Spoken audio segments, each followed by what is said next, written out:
درس دوازدهم. بسم الله الرحمن الرحیم. الحمد لله و الصلاة و السلام علی رسول الله صلی الله علیه و سلم. دوستای عزیز، در این درس ما و شما توحید صفات الله را میخوانیم و صفات جمع صفت است که صفت به معنای نشانه لازمی برای یک چیز میباشه و صفات الله سبحانه و تعالی صفات کمالی هست که با ذات و جلال و عظمت الله سبحانه و تعالی قائم می باشند. دلایل صفات الله چی است؟ در قرآن عظیم الشان، احادیث رسول الله صلی الله علیه و سلم و اجماع امت اسلام صفات الله سبحانه و تعالی ثابت است. دلایل صفات در قرآن عظیم الشان، در قرآن عظیم الشان الله متعال صفات زیادی را برای خود نسبت دادن. هو الله الذي لا اله الا هو الملك القدوس السلام المؤمن المهيمن العزيز الجبار المتكبر. این کل چیزن اسماء و صفات یا صفات الله سبحانه و تعالی هستند. هو الله الخالق البارئ المصور له الاسماء الحسنى. اینا هم اسماء هستند و هم صفات الله هستند. سبحان ربک رب العزة عما یصفون. پاک است پروردگار تو، یعنی سبوح و قدوس است از آن چیزی که مردم او را توصیف غلط میکنن، بلکه الله صفات بسیار عالی دارند. متوجه هستین؟ پس دلایل بسیار صفات الله، مثلا صفات الله نامهای مثلا ان القوة لله و ان رحمت الله قریب، رحمت قوت، اینا کلش صفات الله سبحانه و تعالی است که باز ما و شما در اقسامش اینا میخوانیم. دوم دلایل صفات در احادیث رسول الله صلی الله علیه و سلم هم صفات الله گفته شده است. مثلا امام مسلم ما شما خواندیم که در احادیث هم آمده است، مثل امو حدیثی که او صحابی میخواند که قل هو الله احد، گفت چرا این کار میکنه؟ گفت به خاطر از اینکه این صفت رحمان است. اینه در احوال رسول الله صلی الله علیه و سلم برش گفت که بر خبر بده که الله ای را دوست داره. وقتی که کسی صفات الله را دوست داشته باشه و او را میفهمم. و در حدیث دیگه امام مسلم میگه که رسول الله صلی الله علیه و سلم وقتی که سر خود از رکوع بالا میکرد چی میگه؟ اللهم ربنا لك الحمد ملء السماوات وملء الارض وما بينهما وملء ما شئت من شيء بعد اهل الثناء والمجد. این کل صفات الله هست که کسی ذاتی که برای حمد، صفتش حمد است، حمید است، و صفتش که ذات ثنا و مجد، ذات مجید است. متوجه هستین؟ این کلش به صفات الله سبحانه و تعالی بیان شده هست. عبدالرحمن سعدی میگه در صفات الله، میگه الذی له کل صفات و کمال. الله او ذات است که تمام صفات کمال داره. محمد امین شنقیطی در تفسیر خود میگه فالله جل وعلا له صفات لائقة بکماله و جلاله. میگه الله سبحانه و تعالی ذاتی هست که صفاتی داره که به کمال و جلال از او شایسته هست. علامه ابن منظور میگه و هو الطاهر المنزه عن العیوب و النقائص. او ذاتی هست که صفتش چی است؟ که پاک است و منزه است از تمام عیبها و نقصانها. خب دیگه یکی از علمای اسلام میگه ان معرفت الله تعالی هی احد ارکان الایمان. شناخت الله میگه یکی از ارکان ایمان است، بل افضلها و اصلها، بلکه افضل و اصلش است. وليس الایمان مجرد قوله آمنت بالله. تنها ایمانی نیست که تو زبانی هم تو بگی آمنت بالله من غیر معرفته بربه، بدون از اینکه پروردگار خود بشناسه. بل ان حقیقت الایمان، بلکه میگه حقیقت ایمان چی است؟ ان یعرف الرب الذي یؤمن به، که او خالق را که عبادت میکنه او را بشناسه.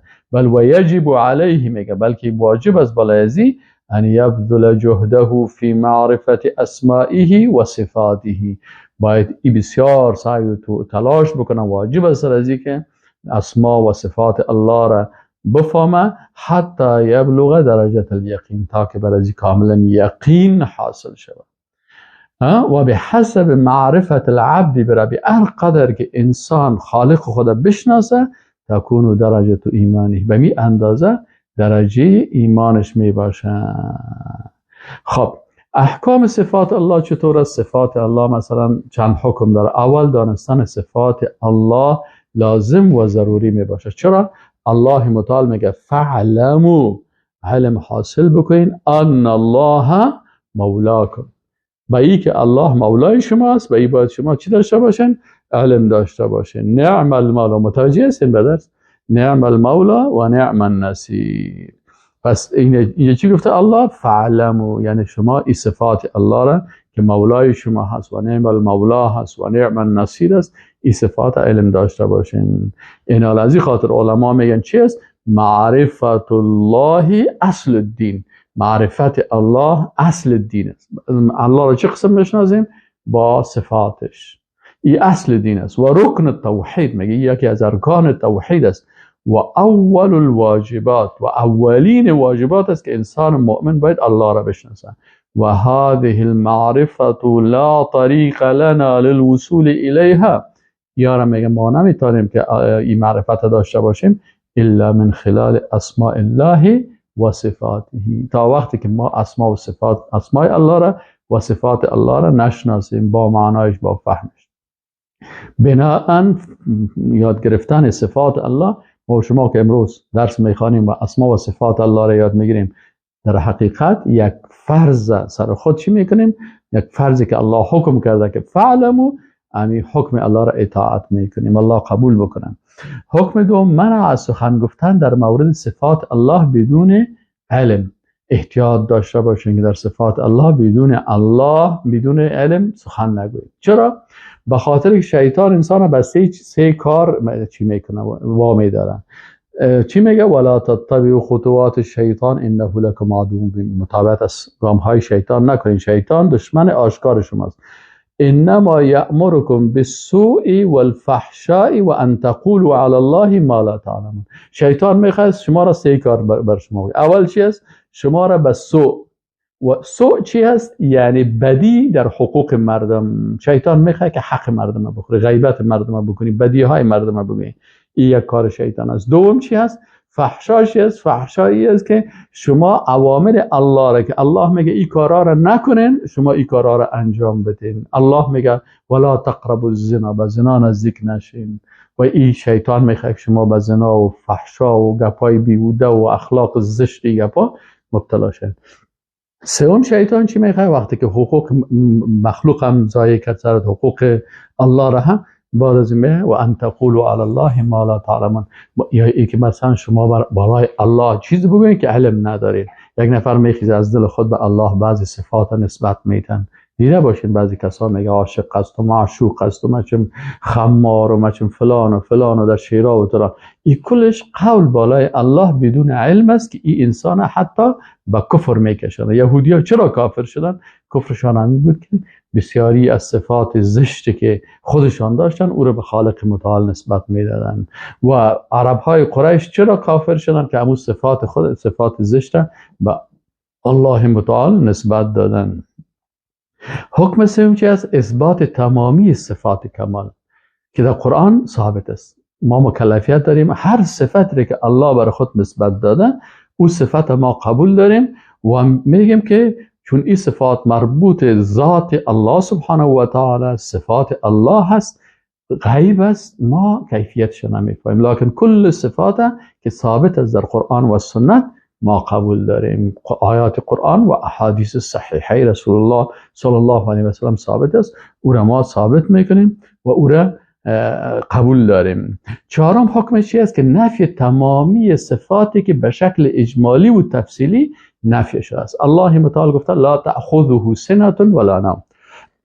الله را سنه مقدمات نوم هم نمیگیره و خواب هم نمیگیره. پس ما و شما چی میکنیم؟ همین قسم عقیده داریم، این صفات نفی میکنیم از الله. همین قسم که هو الحی الذی لا یموت، الله ذات زنده هست که بر از اون مرگ نمیه. مرگ نفی کرده الله متعال. یا مثلا لغوب، خستگی را لا تأخذه سنة ولا نوم. و مثلا دیگر گفته ان الله لا یظلم مثقال ذره، الله ظلم نمیکنه، به اندازه مثقال یک ذره هم ظلم نمیکنه. این کلش است. و ما کان الله لیعجزه من شیء، این نفی عاجز این را نفی کردم. شروط صفات الله چی است؟ شرط اولش چی است؟ که انسان مسلمان باید به تمام صفات الله که ثابت است یقین داشته باشه. تمام صفات شرط دومی است که تمام صفات به شکل توقیفی بشناسیم. توقیفی چی معنی؟ یعنی آنچه که در قرآن و ثابت است دمون توقف بکنیم، نه زیاد کنیم نه کم بکنیم. اینی را شرط دوم در نام ها میگن. اینه میگن که نام های الله توقیفی هست، اسما صفات الله. شرط سوم اثبات صفات ثابت شده و نفی صفات نفی شده هست. یک عالم چی میگه؟ میگه مذهب السلف فی اسماء الله و صفاته. مذهب سلف یعنی صحابه و تابعین و تابع تابعین در اسماء و صفات الله چی بود؟ و اثباتها کما جاءت فی الكتاب و سنت. همین قسم که صفات در قرآن و سنت آمده اثبات میکردن من غیر تشبیه لها به صفات المخلوق، بدون از اینکه تشبیه بکنن با صفات مخلوقه و من غیر تعطیل و نفی لها. و تعطیل هم نمیکرد که نه ولی این صفت ما قبول نداریم، این صفت در عقل ما این هم نمیگفتن. اقدر ادب داشتن صحابه، اثبات میکردن صفاتی که در قرآن و سنت هست، تشبیه و تمثیل با صفات مخلوقات نمیکردن و تعطیل و نفی هم نمیکردن، بلکه میگفتن بل اثبات بلا تشبیه، اثبات بدون تشبیه و تنزیه لله بلا تعطیل، و تنزیه میکردن الله را بدون از اینکه صفاتش تعطیل بکنن. على حد قوله لیس کمثله شیء. اساس عقیدهشان چی بود؟ لیس کمثله شیء، که هیچ کسی، هیچ مخلوق مثل الله سبحانه و تعالی نیز در ذاتش، در صفاتش، در احکامش، در عباداتش هیچ کسی به او مثل و مشابه نمیباشه. شرط چهارمش است عدم تفرقه در سخن گفتن در مورد ذات و صفات. وقتی که ذات الله را قبول داشتیم، بله ما ذات الله را قبول داریم. در ذات الله اگر یک کس بگه که نه ما ذات الله را قبول نداریم، به خاطر که اگر بگوییم ذات الله باز با مخلوق تشبیه می، اینجا به هیچ کس نمیگه.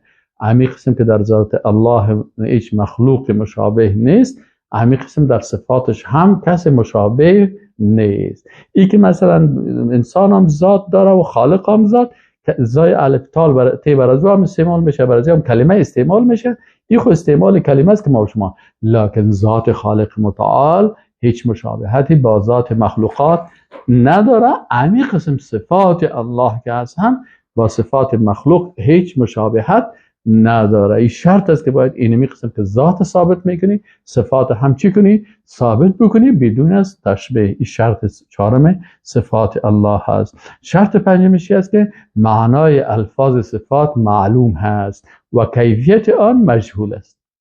هر صفت معنایش وقتی که یک لفظ آمده بر الله سبحانه و تعالی، یک صفت برش آمده، کیفیت از اون ما نمیفهمیم، به خاطر از که کیفیت صفات الله که است مربوط غیب است.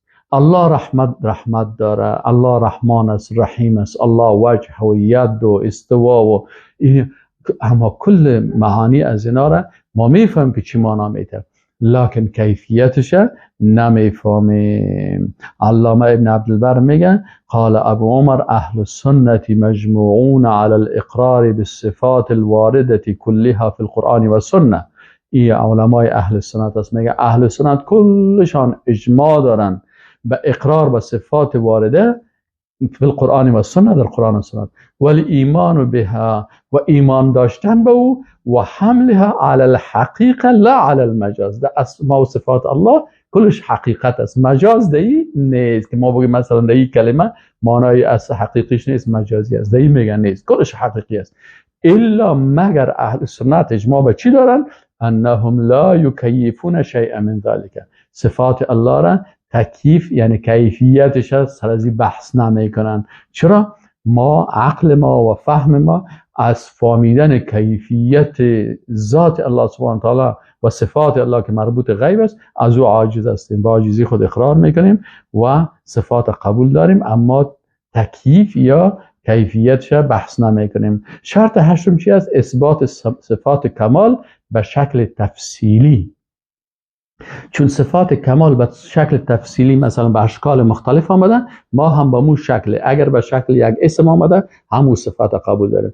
اگر اون صفت به شکل یک اسم صفت آمده مثل رحمت و مثلا قدرت یا این هم قبول داریم. بعضی صفات از مضاف و مضاف الیه او هم قبول داریم. بعضی صفات به شکل جمله آمده، کلش به شکل تفصیلی قبول داریم. این شرط هشتمش است. شرط نهمش نفی صفات نقصان به شکل اجمالی. همین قسم که میگه که الله متعال پاک است از تمام نقصان ها، به شکل اجمالیش میگیم دیگه. با ضرور نیست که بر هر کدام بخوایم مثال بگیم مثل فلانی نیست، مثل فلانی نیست، مثل فلانی نیست، یارا نمیگیم، به خاطر از اینکه بازار اینجا بی‌ادبی میشه. ما در این همون صفات به شکل اجمالی که بیان شده علامه ابن ابوالعز حنفی رحمه الله میگه ولهذا لا یأتی الاثبات للصفات فی کتاب الله، میگه اثبات لصفات الله میگه این به شکل تفصیلی و نفی مجمله. نفی چی است؟ اجمالی هست، به خاطر که ادب با الله چی شود؟ مراعات شود. شرط دومش است که امی صفات ما و شما بدون تشبیه، بدون تمثیل، بدون تعطیل، بدون تحریف و بدون تکییف باید این صفات قبول داشته باشه.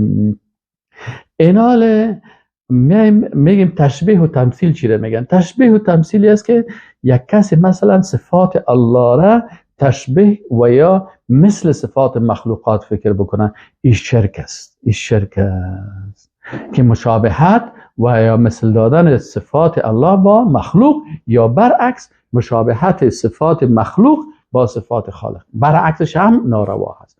پس چی است؟ بعضی علما میگه خیلی فرق بین تمثیل و تشبیه چیست؟ بعضی علما میگن که تشبیه و تمثیل یک معنا داره، بعضی میگن که تمثیل مثل تشبیه واره هست، و بعضی از علما باز فرق میگن که تمثیل مشابهت بین دو چیز در تمام امور است که او را تمثیل بکنی، و تشبیه در بعضی از صفات است.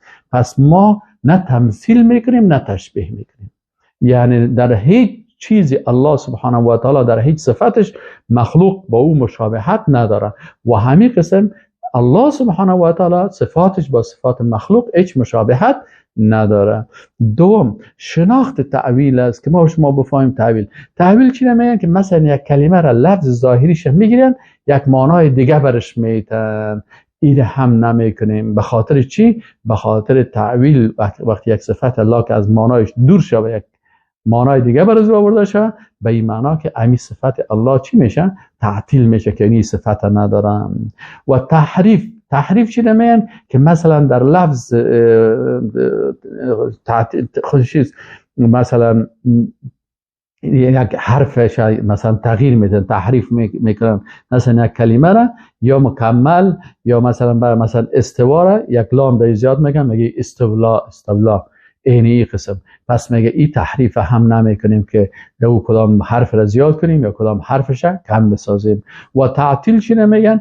تعطیل یعنی ای که مثلا بعضی از صفات الله سبحانه و تعالی را بگوییم که ما این صفت معنایش قبول نداریم، این صفت قبول نداریم، ای چی است؟ ای تعطیل است. از این خاطر شرطی نمی است که انسان مسلمان صفات الله سبحانه و تعالی را نه تشبیه بکنن، نه تمثیل بکنن، نه تعطیل بکنن، نه تعویل بکنن، نه تحریف بکنن. و قسم پنجمش کیفیتش هم، یعنی ما صفات الله کیفیت دارن، صفات الله کیفیت دارن، لکن ما کیفیتش نمیفهمیم چون او مربوط غیب است. اگر یک کس بگوید کیفیت نداره، این هم مشکل پیدا میکنه. اگر بگوید کیفیتش مثل صفات مخلوق است، این هم مشکل داره. این مشبهه تشبیه کننده و تمثیل کننده میشه. این گروه های باطل، یعنی کسایی که مشبهه و ما میگفتن، اینا امینا بودن که تشبیه میکردن، اینا مشبهه میگفتن. معطله کسایی را میگفتن که تعطیل میکردن. متوجه هستین؟ این حال ما و شما صفات الله سبحانه و تعالی را قبول داریم، لکن کیفیتش مربوط غیب است، نمیفهمیم و تشبیه و تمثیل نمیکنیم. اما قسم که اصحاب رسول الله صلی الله علیه و سلم نمیکرد. و شرط 11 میشه است که در الفاظ مجمل که اثبات و نفی آن وارد نشدن، در بعضی صفات است که برای الله او گفته نشده، نه نفی شده نه اثبات شده، پس ما دو توقف میکنیم، او را برای الله نسبت نمیتیم، او لفظ استعمال نمیکنیم. چرا؟ ما فقط همو الفاظ و همو صفات به الله استعمال میکنیم که در قرآن و سنت ثابت است. چرا؟ ادب باید با خالق متعال مراعات بکنیم. اهل صفات الله چند قسم است؟ بله، علمای را تقسیم کردن صفات، بعضیا به اعتبار لفظ تقسیم کردن، بعضیا به اعتبار معنا هم تقسیم کردن. به اعتبار لفظ صفات الله سبحانه و تعالی به چند قسم آمده. اول به شکل یک نام آمده. بسیار از صفات الله هست که به شکل اسماء الله الحسنا آمده، مثل الرحمن، الرحیم، الحی، الملك، القدوس، السلام، العزیز، المؤمن، المهیمن. این صفات است. شکل دوم صفات الله سبحانه و تعالی به شکل یک اسم صفت آمده، نام نیست، به شکل یک اسم صفت آمده. مثلا انزله بعلمه، یعنی علم یک صفت از صفات الله هست که در اینجا به الله نسبت داده شده، لکن علم نامش نیست، این یک اسم صفتی هست. و ان القوة لله جمیعا، این کلمه قوت آمده در سوره بقره آیه 165. و رحمتی، یعنی الله سبحانه و تعالی گفته رحمت من، صفت رحمت هم به ذات ذوالجلال خود نسبت داده. شکل سوم صفات به شکل مضاف و مضاف الیه. مضاف و مضاف الیه چی است؟ مثلا میگه که فاطر السماوات، فاطر مضاف، سماوات مضاف الیه. غافر الذنب، غافر مضاف، ذنب مضاف الیه. پس این صفات الله هست. مثلا وقتی ما میگیم فاطر السماوات والارض، یک صفت الله هست. غافر الذنب یک صفت الله هست. قابل التوب، قابل مضاف، توب مضاف الیه، اینی صفت الله هست. شدید العقاب، شدید مضاف، عقاب مضاف الیه. اینمی قسم. ذو الجلال والاکرام، ذو مضاف، الجلال مضاف الیه. اینا بعض صفات الله به شکل مضاف و مضاف الیه آمده هست که اما و شما قبول داریم. شکل چهارم بعض صفات است به شکل یک فعل آمده یا یک جمله فعلیه آمده. مثلا به جمله فعلیه کدام جمله را میگه؟ در اولش فعل آمده باشه، مثل یخلق ما یشاء، این یخلق فعل است، به این شکل آمده. یمسک السماوات، اینجا مثلا فعل امساک، نگه داشتن. یحیی و یمیت و یرزق ما یشاء، این به شکل جمله یا به شکل فعل. شکل پنجم به شکل یک جمله اسمی آمده که مثلا در اول جمله اسم است، مثلا فعال لما یرید. این کل زیر ما و شما. و قسم شکل ششمش صفت به شکل یک قید آمده. مثلا الله متعال قید گذاشته که الله یستهزئ بهم، الله و کافرها استهزا میکنن. این به شکل مقابله آمده که باز ما و شما در سای بعدی انشالله اینا را میخوانیم. و شکل هفتم صفات الله هست به شکل یک خبر آمده. مثلا الله خبر داده از ذات خود، الوجه، و مثلا ید گفته ید الله فوق ایدیهم، العین، الغضب، الرضا، الفرح. اینی صفات الله سبحانه و تعالی هست. و از این خاطر علما میگن چی میگن؟ میگه و من المعلوم ان ائمه اهل السنه والحديث من اصحاب الائمه الاربعه. میگه ائمه من المعلوم، از معلوم است که امامای اهل سنت و حدیث از اصحاب امامای چهارگانه، یعنی مذاهب چهارگانه اهل سنت که است، یثبتون الصفات الخبریه، صفات خبری را میگه اثبات میکنن، کل وجه والیدین والعینین، مثل وجه روی، یدین دو دست، عینین دو چشم، میگه یار ثابت میکنن. لکن در صفات از این قاعده هست که لیس کمثله شیء، مثل الله هیچ چیز نیست. و همین قسم قاعده هست که مثلا تشبیه و تمثیل نمیشه. حالا مثلا الله متعال میگه لیس کمثله شیء و هو السمیع البصیر، مثل الله هیچ چیز نیست و الله سمیع هست. پس این الله متعال بر ذات ذوالجلال خود سمیع گفته، یعنی الله سمع هم داره، میشنوه، بصیر میبینه. لکن قبل از چی گفت؟ لیس کمثله شیء. اول این قاعده را در ذهن داشته باشن. اصحاب رسول الله صلی الله علیه و سلم در صفات الله چرا مشکل نداشتن؟ به خاطر از اینکه وقتی از صفات الله گپ میزدن هیچ وقت صفات مخلوق در ذهن خود نمی آوردن. وقتی که صفات مخلوق در ذهن خود نمی آوردن، فقط وقتی که درباره الله صحبت میشد میفهمیدن که این صفات مربوط الله هست. از این خاطر امی در ذهن صحابه بود که لیس کمثله شیء، مثل الله هیچ چیز نیست. و هو السمیع، بل سمیع هست و سمع داره و الله مشنوه، لکن لیس کمثله شیء. بصیر است، بل الله بصر داره و الله میبینه و این صفت داره، لکن لیس کمثله شیء، مثل الله یعنی سمع و بصر الله مثل سمع و بصر مخلوقات نیست. امی قسم وجهش و یدش و دیگه صفات الله سبحانه و تعالی مثل مخلوقات نیست. از این خاطر بهترین راه حل همین است که وقتی ما و شما در مورد صفات الله گپ میزنیم، مخلوق از ذهن خود کاملا دور بسازیم. مشکل مشبهه و معطله چی است؟ که هر وقت از صفات الله گپ میزنه در ذهنشان چی است؟ مخلوق است. وقتی که مخلوق آوردن برشان تشویش پیدا میشه که او تشبیه آمده. در بین صفات الله مثل صحابه بارن وقتی که از الله گپ میزنی ذات با عظمت و با جلالی که صفات عالی داره و صفات کمال داره و مشابه با صفات مخلوق نیست و لیس کمثله شیء است، با او صفات هر صفتی که برای خود نسبت داده میگیم به جلال و عظمتش شایسته هست و ما کیفیتش نمیفهمیم و او را با صفات مخلوقات تشبیه و تمثیل نمیکنیم. خلاص علمی کفایت میکنه و به این شکل آیات قرآن هم کلش قبول میشه، احادیث هم کلش قبول میشه و هیچ چیز از اینا در این مشکل هم پیدا نمیشه و در فرقه های بدعتی مثل مشبهه و معطله در هم انسان داخل نمیشه و کسایی که مثلا تحریف میکنن یا تعویل میکنن از معوله، این کلش اهل بدعت هایی که پیدا شدن، از این اهل بدعت ها هم دور میشه انسان، بلکه عقیده صحیح مطابق قرآن و سنت می داشته باشه. همون قسم که الله سبحانه و تعالی خود وصف کرده، همون قسمی که رسول الله صلی الله علیه و سلم الله سبحانه و تعالی به ما شما معرفی کرده، ما قبولش داریم، لکن در او زیاد مداخله نمی کنیم. چرا؟ ادب خدا میفهمیم، عجز و عاجزی خدا میفهمیم که ما در غیب که هستیم تسلیم هستیم، غیب نمیفهمیم، غیب میگذاریم فقط آنچه که برای ما وحی شدن. وقتی که الله متعال گفت که قل هو الله احد، وحی شد ما میگیم الله ذات یگانه است. الله الصمد، بی نیاز است، بی نیاز است. لم یلد ولم یولد ولم یکن له کفوا احد. آمنا و سلمنا و السلام علیکم و رحمت الله